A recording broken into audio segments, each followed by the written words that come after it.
Russia থেকে তেল কেনায় ডোনাল্ড ট্রাম্প প্রতিশোধ হিসেবে ভারতের পণ্যের উপর আরোপ করেছে 50% শুল্ক, যাতে দুই দেশের সম্পর্কে তৈরি হয়েছে টানাপোড়েন। সম্প্রতি রাশিয়া ও চীনের সঙ্গে ভারতের এসসিও বৈঠকের পর যা আরও স্পষ্ট।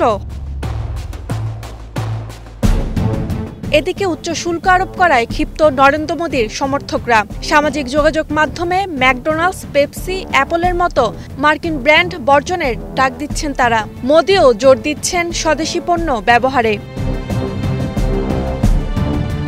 এই উত্তেজনাকে কাজে লাগিয়ে $11 বিলিয়ন বাজার মূল্যের কোম্পানি ডাবর টুথপেস্টের নতুন প্রচারে নেমেছে।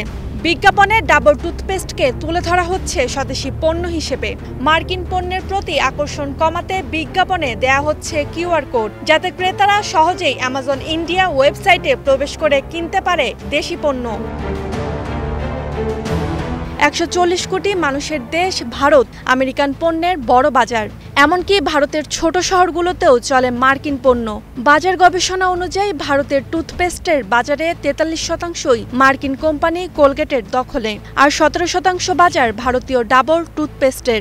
অন্যদিকে আরেক ভারতীয় কোম্পানি আমুল সোশ্যাল মিডিয়ায় মেড ইন ইন্ডিয়া পণ্যের কার্টুন প্রকাশ করেছে। Roksana Rimi, star news.